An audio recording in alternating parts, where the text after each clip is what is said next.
Shalom. Kita bersyukur khususnya kami keluarga pendeta Ali M. Syanturi bersama dengan keluarga. Kami bersyukur bila sedang berada di sebuah pantai yang sangat indah, luar biasa, namanya Pantai Mata Paus Yalang Gua Indah.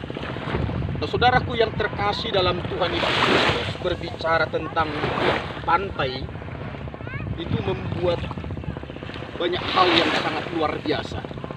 Saya akan menyampaikan kebenaran firman Tuhan buat kita sekalian dalam Lukas pasal yang kelima ayat 1 sampai dengan ayat yang ke-6. Pada suatu kali Yesus berdiri di pantai danau Genesaret, sedang orang banyak mengerumuni dia hendak mendengarkan firman Allah. Ia melihat dua perahu di tepi pantai. Nelayan-nelayannya telah turun dan sedang membasuh jalannya. Ia naik ke dalam salah satu perahu itu, yaitu perahu Simon, dan menyuruh dia supaya menolakkan perahunya sedikit jauh dari pantai. Lalu ia duduk dan mengajar orang banyak dari atas perahu. Setelah selesai berbicara, ia berkata kepada Simon, "Bertolaklah ke tempat yang dalam dan tebarkanlah jalamu untuk menangkap ikan." Simon menjawab, "Guru, telah sepanjang malam kami bekerja keras dan kami tidak menangkap apa-apa. Tetapi karena engkau menyuruhnya, aku akan menebarkan jala juga." Dan setelah mereka melakukannya, mereka menangkap sejumlah besar ikan sehingga jala mereka mulai kotor. Ada kata pantai. Nah, pantai ini memiliki sebuah khasiat yang sangat luar biasa. Sebab pantai ini memberikan keindahan, pemandangan yang menyejukkan hati, menyegarkan hati, karena melihat indahnya gelombang pantai dan juga luasnya pemandangan yang tiada ujungnya. Nah, pantai ini dapat menarik banyak orang datang berbondong-bondong. Tanpa diundang, orang akan datang ke pantai, karena pantai itulah tempat yang sangat menyejukkan dan menyegarkan. Nah, itu secara jasmani tentang khasiat pantai. Bahkan banyak orang untuk mencari nafkah di sekitar pantai, karena banyak orang berjubel setiap hari datang ke pantai. Nah, secara rohani saya akan menyampaikan bagaimana di pantai itu ada hal yang luar biasa, peristiwa tentang kisah-kisah yang luar biasa yang dialami oleh Yesus Kristus bersama dengan murid-murid pertama. Yang pertama, pantai itu menjadi sarana untuk firman disampaikan.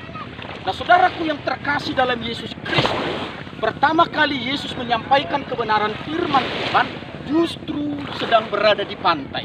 Dan Yesus memakai perahu, yaitu perahu Simon Petrus, untuk menyampaikan kebenaran firman Tuhan.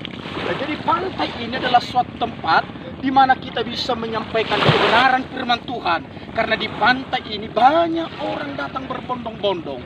Mereka bukan hanya secara jasmani untuk menikmati keindahan pantai, secara jasmani untuk menghilangkan kejenuhan, tetapi satu hal yang perlu kita harus sadari, supaya mereka mengalami bekal secara rohani, firman disampaikan. Makanya dalam pantai ini ada banyak orang-orang rohaniawan, pendeta-pendeta, hamba-hamba Tuhan membawa jemaat untuk beribadah pertama kali, menyampaikan kebenaran firman Tuhan di pantai itu. Nah, itu saudaraku yang terkasih dalam Yesus Kristus, pantai ini adalah suatu sarana yang luar biasa untuk firman diberitakan, dan Yesus memakai pantai untuk menyampaikan kebenaran firman Tuhan. Yang kedua, pantai adalah tempat di mana orang-orang berjumpa dengan Tuhan.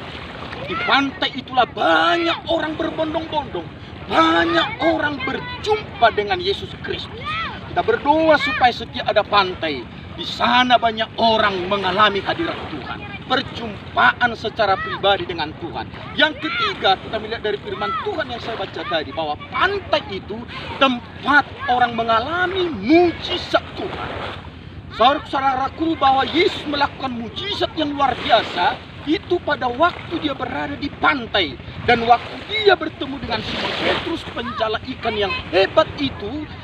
Tapi Simon Petrus tidak menangkap satu ekor ikan pun sepanjang hari itu. Tapi pada waktu Yesus berkata, "Bertolaklah ke tempat yang lebih dalam, tebarkanlah jalamu." Maka apa yang terjadi, saudara-saudara? Maka Petrus menangkap sejumlah besar ikan dan jalannya hampir mulai koyak. Itu perahunya penuh dengan ikan dan perahu-perahu yang lain. Bahkan Yesus melakukannya bukan hanya satu kali, 2 kali setelah Yesus bangkit dari antara orang mati. Petrus kembali menjadi nelayan. Yesus pun membuat mujizat di pantai. Yang keempat, pantai itu tempat di mana banyak orang berubah. Pantai sebuah sejarah di mana Petrus penjala ikan menjadi penjala jiwa, menjadi penjala jiwa-jiwa yang luar biasa. Di pantai itu ada perubahan yang luar biasa. Ada sejarah Petrus seorang penginjil yang hebat yang dipakai oleh Tuhan dengan luar biasa. Saya percaya dan saya berdoa di mana saya sedang berada di pantai Mata Paus Sialang Gua Indah ini, supaya di sini banyak mengalami sejarah yang luar biasa. Secara rohani banyak orang mengalami Tuhan dan hidupnya diubahkan, bahkan menjadi pemenang jiwa yang luar biasa. Itu saudaraku terkasih dalam Yesus Kristus. Mari kita bukan hanya menikmati secara jasmani indahnya pantai, tapi terlebih-lebih secara rohani. Kita akan bertemu dengan Tuhan.